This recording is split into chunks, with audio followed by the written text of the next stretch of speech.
اتباع الجنائز، یعنی یہ بھی مسلمان کا مسلمان پر حق ہے کہ جب فوت ہو جائے تو اس کے جنازے میں شرکت کرنا بہت بڑے اجر کا باعث ہے۔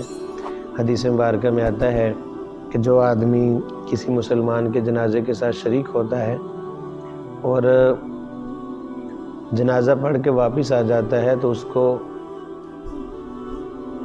احد پہاڑ ایک قرات اجر ملے گا، اور جو جنازہ بھی پڑھتا ہے اور قبر تک ساتھ رہتا ہے تو اس کو 2 قرات اجر ملتا ہے۔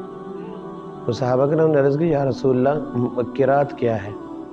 فرمایا کہ احد پہاڑ کے برابر سونا صدقہ کرنا۔ دیکھیں کتنا چھوٹا سا عمل ہے، کوئی زیادہ ٹائم بھی نہیں لگتا، تو آپ صلی اللہ علیہ وسلم نے کتنے بڑے اجر کی جو ہے وہ بشارت دی ہے کہ احد پہاڑ کے برابر سونا صدقہ کرنا جو بندہ کسی مسلمان کے جنازے میں شرکت کرتا ہے۔ تو اس میں بھی چاہیے کہ مسلمان کے جنازے میں شرکت کی جائے، پھر اخلاص کے ساتھ بندہ جائے، مسلمان کا اپنے اوپر حق سمجھتے ہوئے اس کے جنازے میں شرکت کرے، تو انشاءاللہ اللہ تعالیٰ بہت اجر عطا فرمائیں گے۔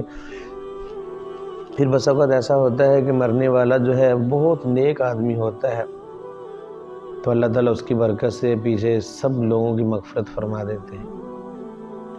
اور بس اوقات ایسا ہوتا ہے کہ مرنے والا تو گناہ گار ہوتا ہے، لیکن جنازہ میں شرکاء جو ہوتے ہیں، جنازہ میں شریک ہوئے لوگ ہوتے ہیں، ان کی برکت سے اللہ تعالیٰ اس کو نجات عطا فرما دیتے ہیں، اس کی مغفرت فرما دیتے ہیں۔ تو دونوں طرف اجر ہی اجر ہے، اور بہت بڑی، اگر ہمارے جانے سے کسی کی مغفرت ہو جائے تو اس سے بڑھ کر اور کیا چاہیے کہ ایک بندہ جہنم سے بچ کر جنت میں چلا گیا ہے، یہ بہت بڑی خیر خواہی ہے۔ اس لیے کوشش کرنی چاہیے کہ مسلمان کے جنازے میں ہم شرکت کریں، بہت بڑا اجر ہے اس میں۔